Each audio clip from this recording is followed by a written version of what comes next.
বন্ধ হয়েছে। বুক ডলো ভাই মারো, পানি মারো, পানি মারো। আপনাকে পানি মারো ভাই পড়ে গেল প্রচুর গরম ভাই, এখনো গরম লাগছে আপনাকে? পানি মারো। একটুও কমছে না?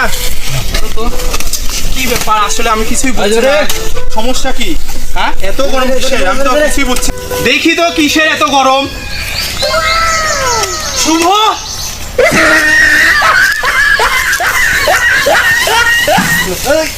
রাজীব ভাই কি হয়েছে ভাই? রাজীব কি হয়েছে ভাই? কি হলো কি হয়েছে ভাই? আর বলো না, কি হয়েছে ভাই? গলে গেছে। পানি পানি দাও ওকে, হাঁকাও জোরে। গলে গেছে সব, জোরে হাঁকাও, জোরে হাঁকাও, হাঁকাও।